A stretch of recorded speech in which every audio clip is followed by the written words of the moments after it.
My name is Dr. Ashish Tripathi. My mobile number is 0981970865 and I will be your instructor of taxation. I have completed my MCom from University of Mumbai, PhD from University of Mumbai, specialization in MCom, accountancy and taxation, specialization in PhD, finance. Today we are going to learn about taxation.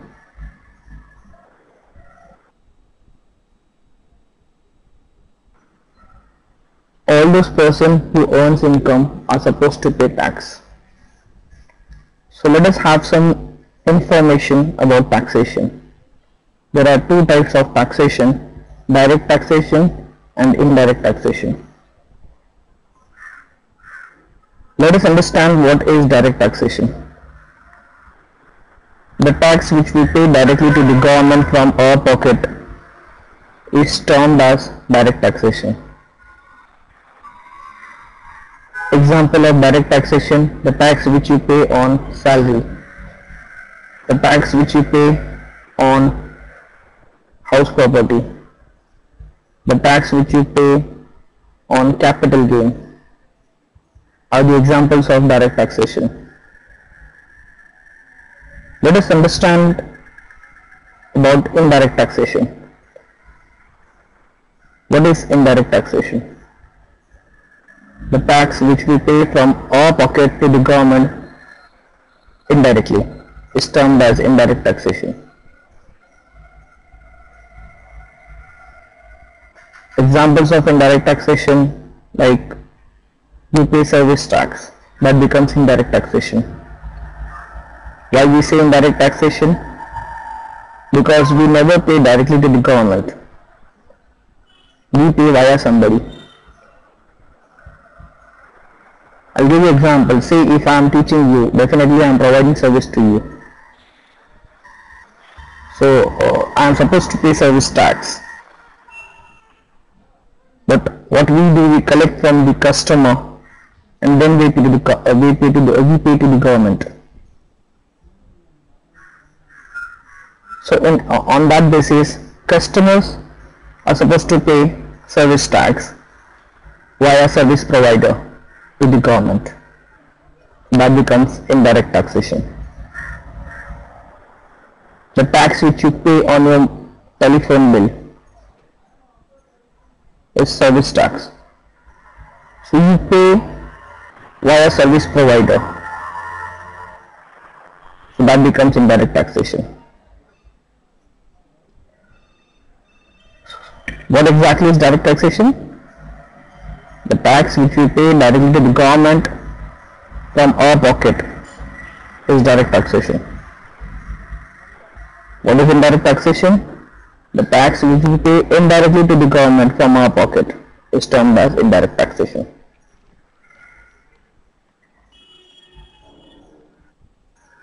Let us try to understand the parts of direct taxation. There are 12 concepts under direct taxation.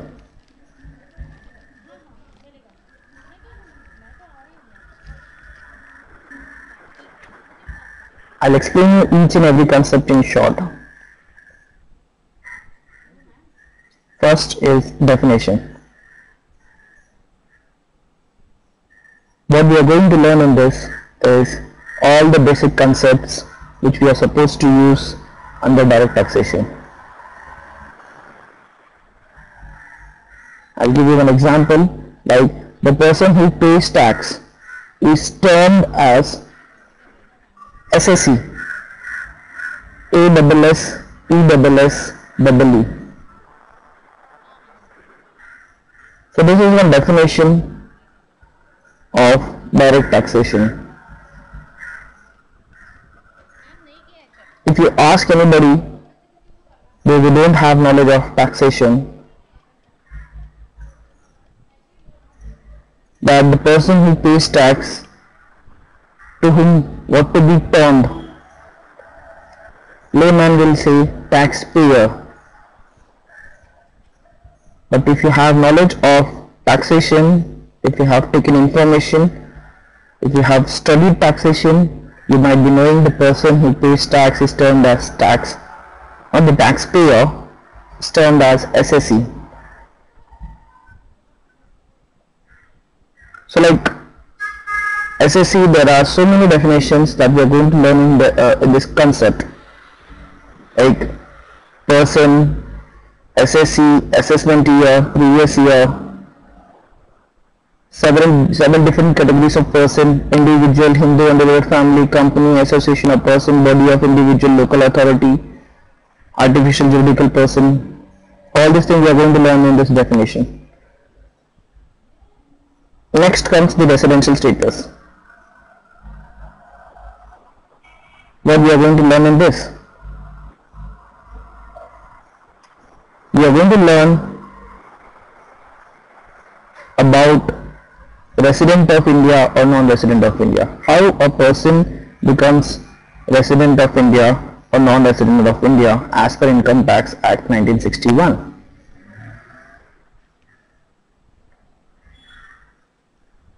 If anybody comes to you that please calculate my income tax, then first thing that you are supposed to ask him or her is that, what is your residential status in India?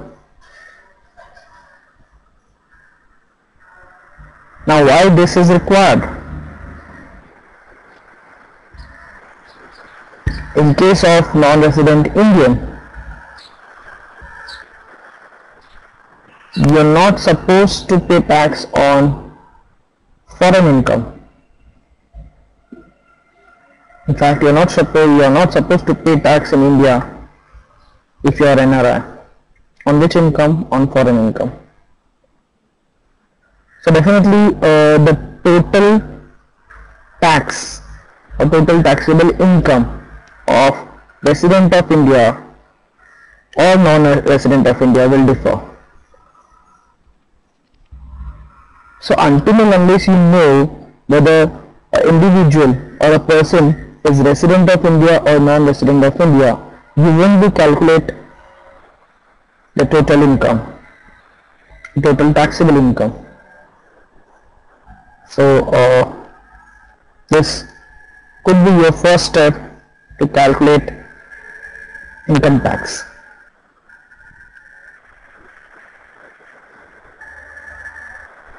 Okay, I'll give you an example. Like we have conditions over here in residential status. If you fulfill that condition, you will become resident of India, otherwise you will become non-resident of India. One condition is 182 days. If you are going to stay in India for 182 days or more, you will become resident of India. Otherwise, you will become non-resident of India as per Income Tax Act 1961.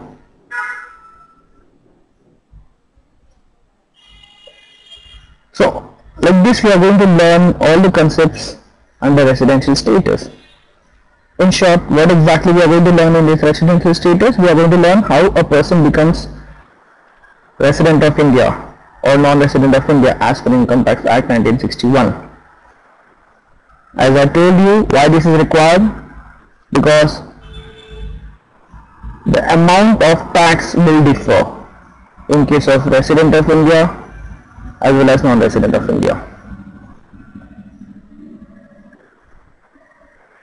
Let us go for the next concept, scope of total income. What exactly we are going to learn in this?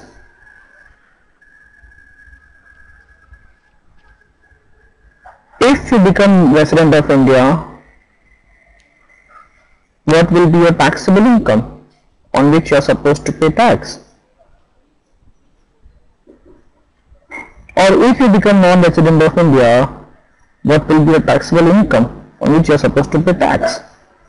So we are going to calculate total taxable income of either resident of India or non-resident of India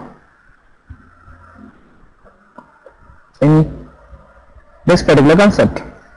So in short, you can compare resident of India with non-resident of India. What to compare? Total taxable income. You can compare the total taxable income of resident of India with the total taxable income of non-resident of India.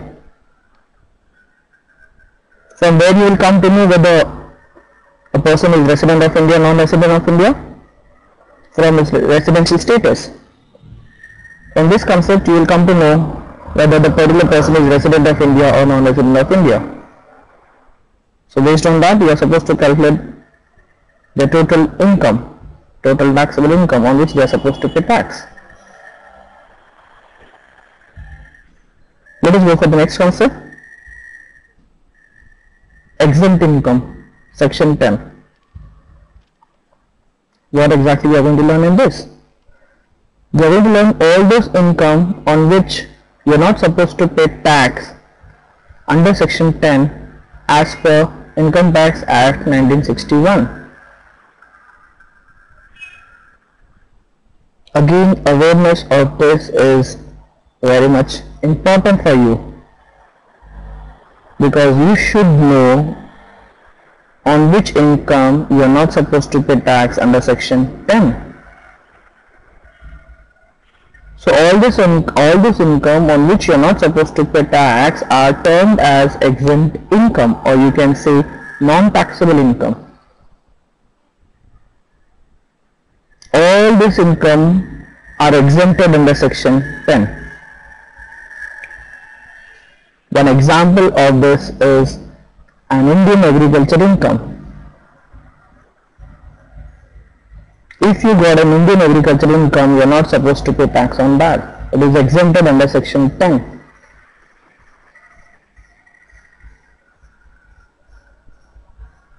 Now this agriculture income is exempted under section 10 as per Income Tax Act 1961. So like agricultural income, we have so many other income on which you are not supposed to pay tax. All this income we are going to learn under this concept, exempt income. Let us go for the next concept. Now actually our heads of income starts, or we can say sources of income. We got 5 sources of income under direct taxation.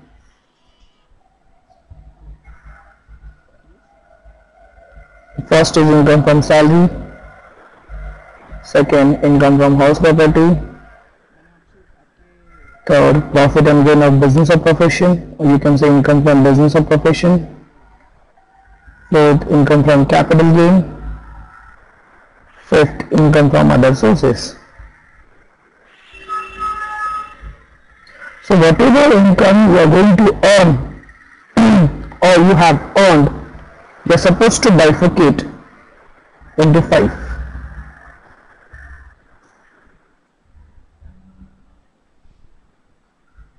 Because each and every income got different deduction and exemption. So it is, the bifurcation of income is very much required to claim for deduction or exemption.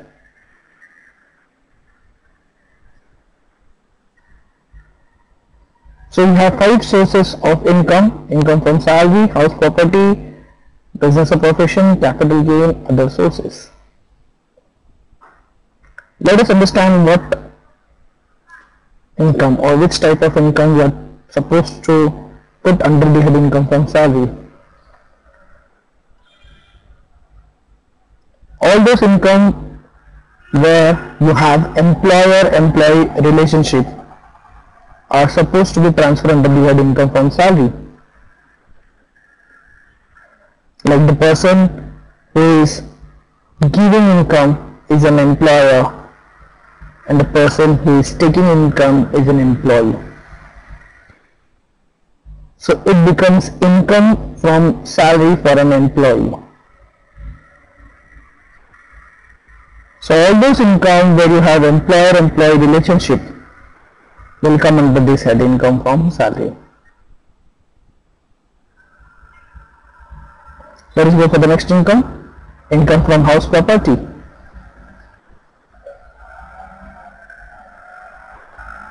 Say if you got any extra house which you have rented, so the rent which you are getting towards the house, towards the second house, becomes your income from house property. That will come under the head income from house property. Next, profit and gain of business or profession.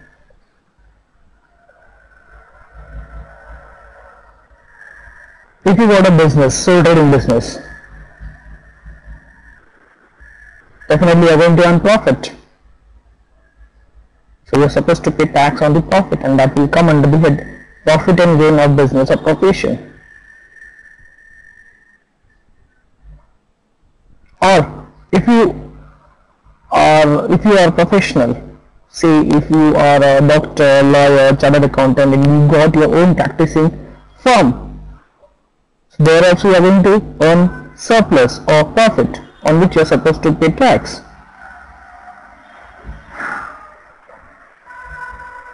So then such type of income will come under the head profit and gain of business or profession.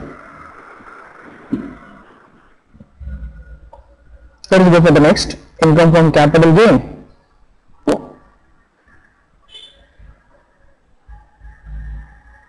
Now which type of income will come under the head income from capital gain? Gain is nothing but the profit. Capital gain is nothing but your capital profit. So when you are going to have capital profit, if you sell any of your capital asset, then you may have capital profit. How to calculate profit? Selling price minus cost price. So if you got any of the capital asset, now what comes in capital asset? All your fixed assets and investment is termed as capital asset. So if you sell any of your fixed asset or investment and generate profit on the sale of the same, so such profit is taxable under the head income from capital gain.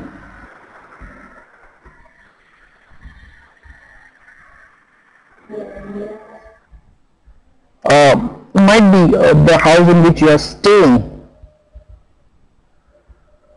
becomes the capital asset for you. House property, the house in which you are staying, is a capital asset for you. And if you are going to sell your house and generate a profit on the sale of house where you are staying, becomes the income from capital gain. Now you may get confused little between income from house property and income from capital gain. So let me clarify. If you got second house and you have rented that will be termed as income from house property. If you are going to sell any of the house, either first house or second house, and generate a profit on sale, that becomes income from capital gain. So I hope you have understood. If you are getting the rent from house property, that will be termed as income from house property. But if you are selling your house and generating profit, that will become income from capital gain. Let us go for the next concept, income from other sources. All those income which will not come under the head salary, house property, business or profession, capital gain will come under the head income from other sources.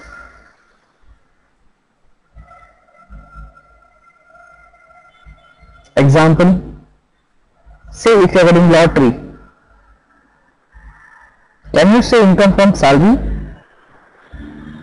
No, you cannot, because there is no employer-employee relationship. Can you say income from house property? Can you put the lottery income under the income from house property? No, because you are not getting rent from the house. Can you say income from business or profession? No, that cannot be a business.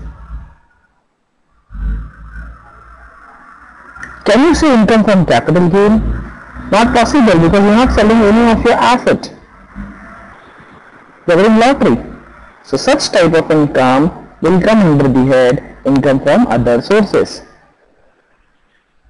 So there are so many income which will come under the head income from other sources. So all those income we are going to learn over here. Like lottery, you have dividend on shares.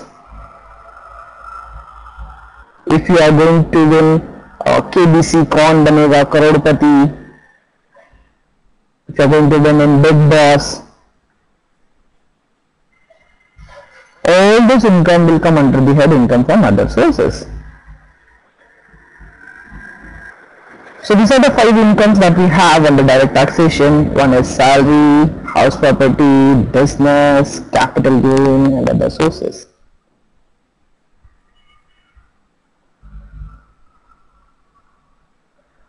Now if you take total of all, it will be termed as gross total income. What do you mean by total of all? Income from salary plus income from house property plus income from business or profession plus income from capital gain plus income from other sources. Simultaneously, you can earn all income in same year. I'll give you example. Morning 9 to 5, you are working somewhere, so you will get salary. That becomes income from salary. You got extra house, second house, which you have rented, so that becomes your income from house property. Part time you are doing business. In the evening you are doing part time business. You got your own business. So that becomes income from business. You have sold one of your house. That becomes your income from capital gain.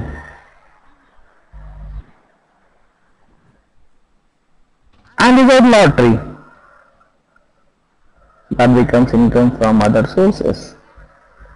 If you got FD also, fixed deposit, you will receive interest. That also becomes income from other sources. So simultaneously you can earn all type of income in the same financial year. If you take total of all, that becomes gross total income. Okay, let us understand what is clubbing of income. The next one. Somebody else's income will be added in your income. It's termed as clubbing of income. You are supposed to pay tax on your income as well as others' income.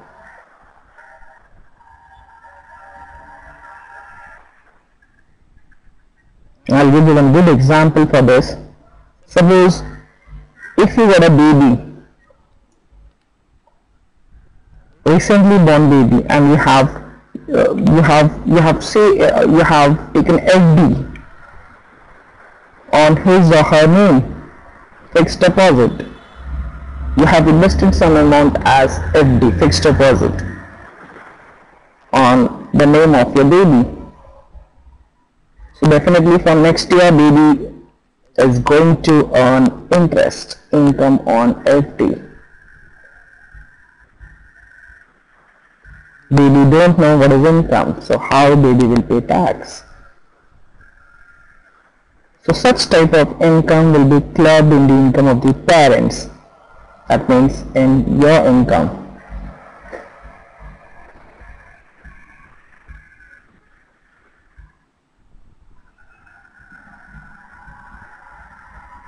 I repeat, such type of income will be clubbed in the income of parents, that means in your income, and you are supposed to pay tax on your income as well as baby's income.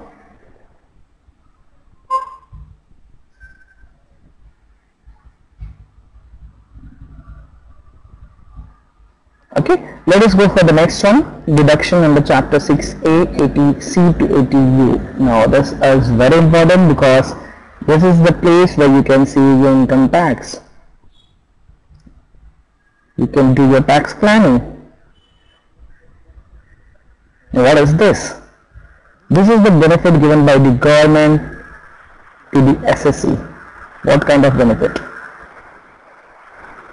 You do investment, show the proof, that much income will get reduced. You might be remembering how we calculate gross total income. If you take total of all income, you will get gross total income, and from that we subtract your investment. The amount which you have invested, maybe in the form of LIC, National Savings Certificate, Mediclaim, etc. So you get benefit, income tax benefit over here from section 80C to 80U. So all those areas where you can get income tax benefit is there from 80C to 80U. All those concepts we are going to learn under this concept, deduction under chapter 6A. If you are going for a housing loan, definitely you get income tax benefit.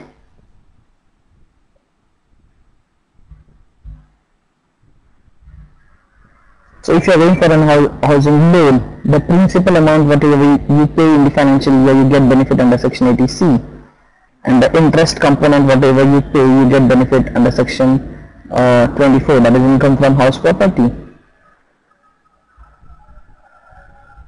So all those things we are going to learn here. This is really very important for you, where you can see your income tax. Let us go for the next one, computation of total income. Now what is this computation of total income? It's very simple. Take total of all income, you will get gross total income, subtract your investments, whatever amount is left becomes your taxable income. This is your computation of total income. So in computation of total income, what we do, we take total of all income and subtract your investment, and we find your taxable income on which you are supposed to pay tax. So I hope you are clear about all the concepts which are there under direct taxation, like definition, residential status, scope of total income, exempt income, income from salary, income from house property, profit and gain of business or profession, income from capital gain, income from other sources, clubbing of income, deduction under chapter 6A, 80C to 80U, and last computation of total income. So all these concepts we are going to learn under direct taxation with the help of numerical problem as well as case studies. First we are going to cover the theoretical aspect, then numerical and case studies. Let us understand the concepts which are there under indirect taxation. First, central excise. Central excise is the tax which you are supposed to pay if you manufacture goods in India. So if you produce any of the goods in India, you are supposed to pay tax on that. The tax is termed as central excise. Why we say indirect taxation to central excise? Because if you are a manufacturer and you are going to pay tax, definitely you are going to recover from your customer. or the client. So ultimately, who is paying this tax? Client is paying. To whom? To the government via the manufacturer. So that becomes indirect taxation. So this tax you are supposed to pay if you manufacture any goods in India.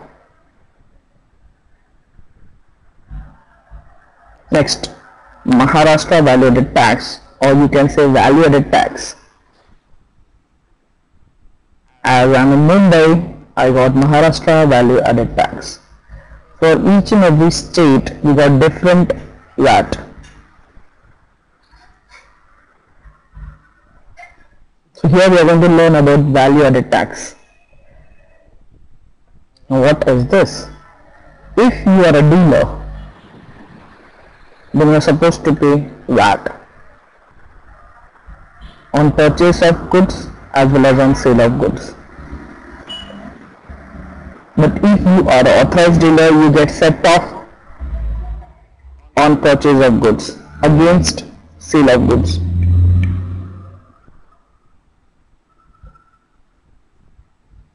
So when we are supposed to pay VAT? Either on purchase or sale of goods. We are not supposed to pay excise duty on manufacturing of goods. So I think this concept is clear.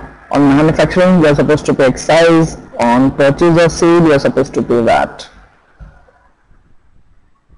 Both are on goods. Manufacturing of goods, excise duty. Trading of goods, VAT, value added tax. Central sales tax. If you are going to sell your goods out of your state, you are supposed to pay central sales tax.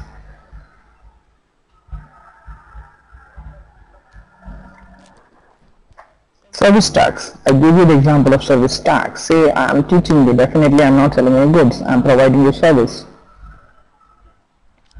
So being a service provider, I am supposed to pay service tax. But what we do, we collect from the client, we collect from the customer, and then we pay to the government. So ultimately, client or customer, they are supposed to pay service tax from their pocket via service provider. That becomes an indirect taxation. So all these things we are going to learn in depth under indirect taxation.